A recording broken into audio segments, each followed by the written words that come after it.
ये है class 11th का सोशियोलॉजी। इसमें है chapter social institutions. How does conflict lead to disintegration. Conflict का मतलब ये है कि हम जो कह रहे हैं दूसरे वाला उसका अपोजिट ही कह रहा है, मतलब लड़ाई के लिए तैयार। अब लड़ाई के लिए तैयार जहाँ हो रही है चीज़ें तो वहाँ तो डिसइंटीग्रेशन मतलब सब चीज़ें ख़त्म होनी ही है, टूटनी ही है।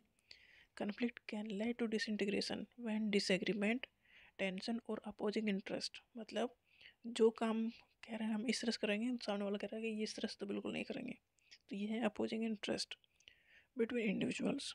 ये दो लोगों के बीच हो सकता है, दो ग्रुप के बीच हो सकता है, इंस्टीट्यूशन के बीच हो सकता है।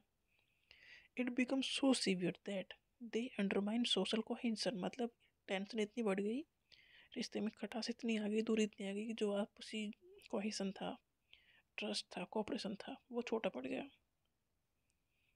मतलब कन्फ्लिक्ट इतना ज़्यादा हो गया कि जो लगाव था एक दूसरे पर, ट्रस्ट था, कोऑपरेशन मतलब एक दूसरे के साथ जुड़े हुए थे, वो छोटा पड़ गया।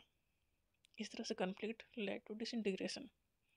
प्रोलॉन्ग्ड कन्फ्लिक्ट अगर लंबे टाइम तक रहे तो within institution can paralyse decision making and operations.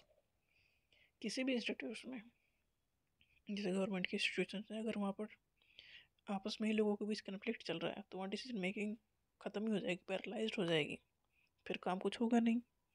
Unresolved conflict often escalate leading to hostility, violence or relation that destabilize system। अगर कन्फ्लिक्ट रिजोल्व ना हो तो दिक्कत हो जाएगी, फिर वायलेंस होगा, सिस्टम जिस तरह से चल रहा था उस तरह से नहीं चलेगा, डिस्टेबलाइज हो जाएगा, मतलब स्टेबल सिचुएशन में नहीं रहेगा, वायलेंस होगी। मतलब कन्फ्लिक्ट को अगर सेट ख़त्म नहीं किया गया तो उसकी रिजल्ट लड़ाई ही होगी, वायलेंस ही होगी। Conflict reduce open and effective communication, replacing dialogue with accusation और अवॉइडेंस। कन्फ्लिक्ट का मतलब ये है कि सामने वाला बात सुनने को तैयार ही नहीं है, मतलब इफेक्टिव कम्युनिकेशन हो ही नहीं रहा है। तो हो क्या रहा है फिर, मतलब एक दूसरे के ऊपर पर एक्यूजेशन लगा रहे हैं या बात करना अवॉइड कर रहे हैं। कन्फ्लिक्ट का मतलब ये है कि किसी एक पॉइंट पर हम सहमत नहीं हैं, और सहमत ना होना एक बात है, बट एक दूसरे के अपोजिट है, वो कन्फ्लिक्ट है।